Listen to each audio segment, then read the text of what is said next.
Hello, everyone. Welcome back to Helmet to Helmet. My name is Mason. And this is Ian. And this is going to be our AAF Week 7 coverage. We're going to go through the games, talk a little bit about what's going on. The playoff structure as well got released the other day. We have some updated looks at how that's going to look. All of that is to come. Before we start, I want to go ahead and apologize for not getting Thursday's draft coverage out last Thursday. Stuff hit the fan. Essentially for both of us. That's going to be released this Thursday, definitely, and that's going to wrap it up. And then we're going to start on our helmet-to-helmet debates series. And just to give you a little preview, our first debate is going to be about Matt Ryan. Whether he's elite, whether he's average, is he another Joe Flacco, or is he another Aaron Rodgers? Well, Joe Flacco and Aaron Rodgers both won a Super Bowl ring. Oh, of course. And so they're both elite, yeah. Be on the lookout for that, and go ahead and send us some ideas of what you think we should debate about. Also, in the works, coming soon, Helmet to Helmet may have its own official logo and not one that just comes off of Google Images. So that's really exciting.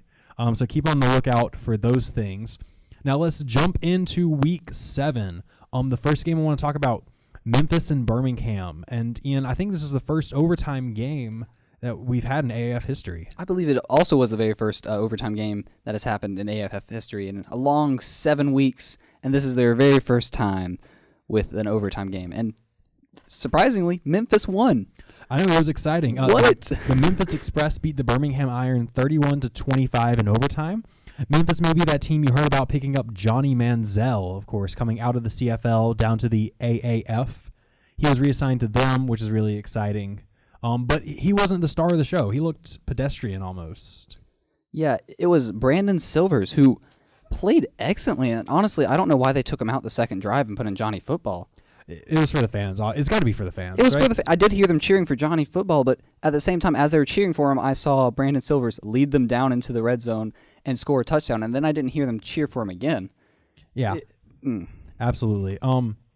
So yeah, Brandon Silvers not only scored the 24-second touchdown in regulation to send it to overtime, he won them the game in overtime, if I'm correct. Yes. Yeah, he found Daniel Williams for the game-winning score, and they didn't go for the 2-point conversion because they had already stopped Memphis. So that was the game winner. That was it, and a really interesting game, really fun game. I did not think that they could come back from that, honestly, but they did. Yeah. Also on Sunday, the Hot Shots and the Fleet played, and this was really big for playoff positioning in the West. Obviously, the Commanders are in first, with Arizona and San Diego sitting with the same record at 3-3 coming into the game. Ultimately, it was Arizona who came away with the 32-15 win over the Fleet, pushing them into second place in the West. What did you think about the game? I thought it was going to be a slightly closer game than what it was. But in the end, it was still all right. But the Hot Shots are proving that their record, even though it's still a good record, they might be better than the Apollos. Ooh. Might. That would they be did beat them once, but if they keep this up, and the Fleet's not a bad team. It's one of those middle teams where it's they could win depending on certain weeks. But the Hot Shots came out, and they just kind of said, we're going to win this thing. I think, ironically, the Hot Shots may be the hottest team in the AAF right now. John Wolford had 4 touchdown passes, 4 touchdowns, yeah. 2 passing, 2 rushing. He looked fantastic all day. It was a good game. I think it really is helping us see the difference in the second and third place team right now. And I've been surprised with the lack of close games really in the AAF. It's been interesting because we've had a couple of close nail-biters, but a lot of them feel like 2-score, 3-score games at this point. Yeah, I think the closest week was last week or the week before that, where there was almost all the games were close except for Atlanta. Yeah. They continue that trend. But there's somewhere it's the game feels closer, but then once you look at the scoreboard, you realize that it wasn't as close as you thought it was. And maybe that's got something to do with the 2-point conversions playing a bigger part than we were thinking, and the whole fourth down and no kickoffs. It's interesting, but I still enjoy watching it, even when the games don't feel as close as they truly are. I can agree. Speaking of blowouts, let me just set some background here. The largest blowout in AAF history is the Apollos over the Legends in Week 1. It was 40-6. The second largest blowout in AAF history was it the Commanders over the Legends? Yes. Last week or week before? Week before that. Couple weeks ago, 37-6. And now, the largest blowout in AAF history, or third Third largest. place, yeah. I apologize. Is the Orlando Apollos against the Atlanta Legends this last week, 36-6. So, on one hand, Atlanta's getting blown out. But if you like to look at things from a positive standpoint, like I do, Atlanta's in the record book 3 times now. Or even more positive, we're very consistent. We are consistent. We are We consistently will guarantee awful. 6 points. We have not been shut out, unlike the people from Memphis. Yeah. That makes us better than them. And see, We'll get into that. when the season first started, I was like, man, Orlando's going to be our rival. It's going to be intense. And now I'm looking at it, I'm like, man, Memphis is our rival. I hope we don't suck more than they do. It's the battle of who will suck less. Aaron Murray has deteriorated. He was so great for 2 weeks, and now he's just pedestrian. Still better than Sims in almost every single way. So that it's, yes, we do suck, but at least we have 2 more wins with him. So we got to reward him for that somehow. I can agree. I want to say this loss. Nope, Atlanta is still ahead of Memphis in overall record in the East Division because of the head-to-head win, which is great.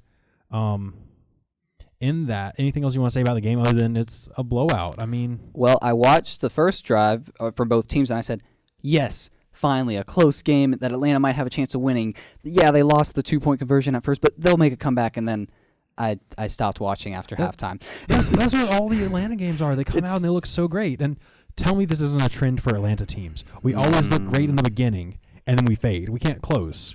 We can't finish. I mean, it's Atlanta football. What do you expect? I know. Georgia Tech's awful too. Wait, Georgia Tech doesn't score, though. And they definitely won't score next. All right, quick break from AAF coverage. As a Georgia Bulldogs fan. As a Georgia Tech fan. I am so excited to see Georgia Tech's offense next year. I think they could legitimately be the worst team in the nation. Their defense was already shoddy, and now they're going to an offense that they've never seen before after running a pretty gimmicky and niche offense. I mean, how much can you really learn in one offseason? I wouldn't really call that gimmicky because it's called 3 plays, and you have 3 running backs. It's a triple option. It's a gimmick. It's not a gimmick. It's called, hey, you don't need safeties anymore. Just line up the box. Everyone have their man. But they do have a ton of recruits coming in now, and it's a completely new system. I agree, but it takes a long time to learn the new system. You can't count on a bunch of glorified high school seniors to lead you. I really, truly believe Georgia Tech could be the worst team in the nation next year, and I am so excited for it. Not worst. Who's worse? Definitely. Who could be worse? Literally any team could be worse. You don't know. It's college football. Okay. I think there's a very good chance that they're the worst team, or at least in the bottom 10. I think you guys could be worse than Wake Forest. No, we somehow won games with a triple option. I know, and now you won't even have that. That's the thing. You're going into a... We'll do that later. But triple option, yeah. That was a sneak preview. On a more serious note, Georgia Tech defensive lineman Brandon Adams did die at 21. Just want to put out some respect for him. This is always sad to see people die. Yeah. Thank you. The last game of our AAF coverage for Week 7, the Commanders and the Stallions. And tell me if you've heard this one before. The Stallions lose a single-score game to a really good team. Hold on. Let me think. I think I've heard that a few weeks in a row. Yeah. It's so sad to see. It's like they can compete, but they just can never win. They are the team that will be known as they have the right pieces, just not the right timing. This goes back into my Javier Dyer curse. They got the guy from Reinhardt, and now they can't win games. All I'm saying is he would have sacked him. So the Commanders hold on to win. They take first place in the West. And I think I saw somewhere someone was saying that they've already clinched. They haven't clinched yet. Not, yeah, it's the Apollos that have clinched. Yeah, the Apollos have officially clinched. The Commanders are sitting at 5-2, with the Hotshots and Fleet sitting at 4-3 and 3-4 respectively. And I'm not sure how you would say they would clinch. Even if there's a game between the Hotshots and Fleet left, you could assume the Fleet win. They both all win out. That'd be 6-4 for both of them. The Commanders lose out. They're 5-5. Yeah, so it's close. They have to have one more win before I think it's almost time. But they're not clinched yet, but they definitely have a chance to clinch. Absolutely. And no one's officially been eliminated from the playoff race yet, which is exciting. Not yet. Technically, we could still have Memphis and Salt Lake if we wanted. It's possible. I know it's possible, but it's probable. I didn't say it was probable. I said it's true. possible. going into that, so just a quick look at the divisions. Orlando is 6-1. Birmingham is 4-3. They're clearly the two favorites in the East, followed by the Atlanta Legends and Memphis Express, who are both 2-5. Then in the West, we have the Commanders, who are 5-2, Arizona, who's 4-3, San Diego, who's 3-4, and Salt Lake, who's 2-5. So they're all just separated by one game as you keep going down. Which division race are you most excited to see conclude? I'm most excited to see this Western Conference. I mean, I think everyone is, because there's only one spot left in the Eastern Conference, and I think we all know that Birmingham's going to win it pretty handily. I mean, there's no way for Memphis or Atlanta to come back with how they've been playing recently, but this Western Conference always has such close games, and even though the Salt Lake Stallions are 2-5, they are one of the...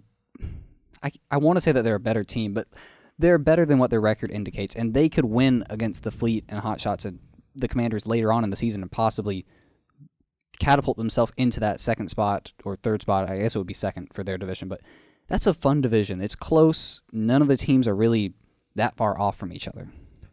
Yeah, I know we're saying that Birmingham is pretty much locked in. Let's not forget that they're 1-3 over their past 4 weeks. And it's not like Memphis and Atlanta are giving them much of a challenge, but that's not a great trend for them at all. Their next 3 games, they're going to host Atlanta. They are going to travel to Arizona, and then they're going to be at Orlando. So that's already 2 tough games to end the year, and then Atlanta. So if Atlanta can somehow pull off the upset, we could possibly see Birmingham finishing at 4-6. I don't know if I would favor them in Arizona, and I don't know if I would favor them in Orlando. It's not a matter of favoring them. It's about the other teams in their division. Can they step up to the plate? And in those, okay, but in that same stretch, so Atlanta at Birmingham, I think is the key game there. Week 9 is Salt Lake at Atlanta, and Week 10 is Atlanta at Memphis. So Atlanta already gets to play 2 teams with a combined 4 wins to end the year. So that Atlanta and Birmingham game immediately becomes a big swing game. So if Atlanta's able to win that, they have a much easier schedule to the playoffs than Birmingham does. And then they just have to win 1. You have the tiebreaker over Birmingham. You're in. But collectively, hasn't Atlanta the past 2 weeks only scored 12 points? Let's see, because last week they scored, so collectively they've looked That's 12 awful. points in 2 weeks. And then if we want to talk about Memphis, Week 8, Orlando at Memphis, and then we have Memphis at San Antonio, and then we don't need to talk about Memphis anymore. All right. Yeah, Memphis is, I think that it's pretty much... I don't think the East race is locked up quite yet. One position is. Yeah.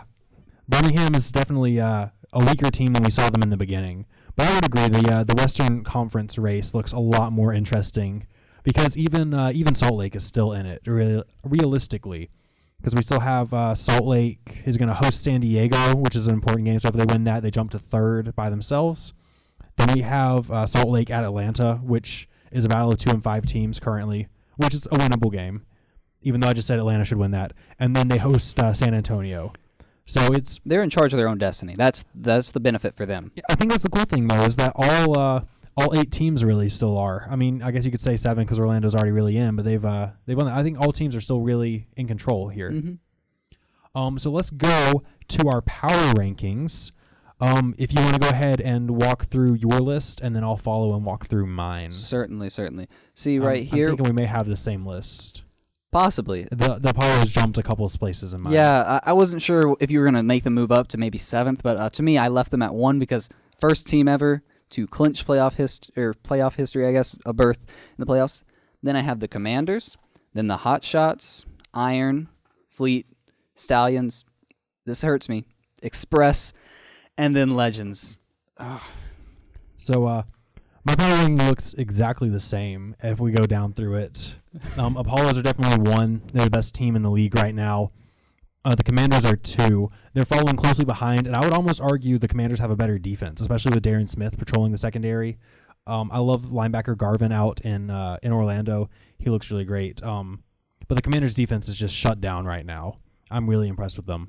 At 3 is the Hot Shots. They're getting hot at the right time. They're burning up. They could go as high as 1 in the Western Conference. 4 is the Iron. They're slipping a lot. I still think they're probably a little better than the Fleet. Slightly. Just record-wise, but they're falling. 5 is the Fleet. Just that middle of the pack team. There's nothing necessarily bad about them, but there's nothing really redeeming either. They're not the best team. Yeah. 6 is the Stallions. They're 2 and 5, but at least they don't get blown out. 7 is the Express. They're 2 and 5, but at least they won this week. And 8 is the Legends. They're 2 and 5. They didn't win this week. That's it. Yeah. I thought we would have similar power rankings this week. It was. Yeah. The only thing I may worry about with the AAF is the power dynamics and how to keep not only how to keep good players in your systems, but how to keep teams from running. Essentially, like a New England Patriots type of scenario. And I guess the first question kind of answers the second, because if your good talent's always being poached, then you're constantly having to replace guys. But I'm interested to see the way the rest of this season shapes up and how Aaron Murray carries these legends to 5-5, makes the playoffs, upsets the Apollos, and then defeats the Hot Shots in the championship game. I'm excited. I would love to see that, but you need to wake up. I'm excited. Comment below what you guys think. Who's the best in the AAF, other than the Apollos, obviously? What's wrong with our power rankings? What's right about our power rankings? What do you not care about our power rankings? Comment your favorite 100 people, all with links to them, so they're all tagged and notified about it. I think that's a great thing to do. And if you can't go with 100, that's fine. Just as many as you can. Anything else you want to say about the AAF? It's been fun. Let's hope it keeps going. And then just another reminder, on Thursday, we're going to be covering the NFL draft, going through Seahawks through Patriots and talking about their needs after free agency. And we'll catch you guys up on a little bit of the news, including Rob Gronkowski. All right. In the meantime, I'm Mason. And this is Ian. And this is Helmet to Helmet.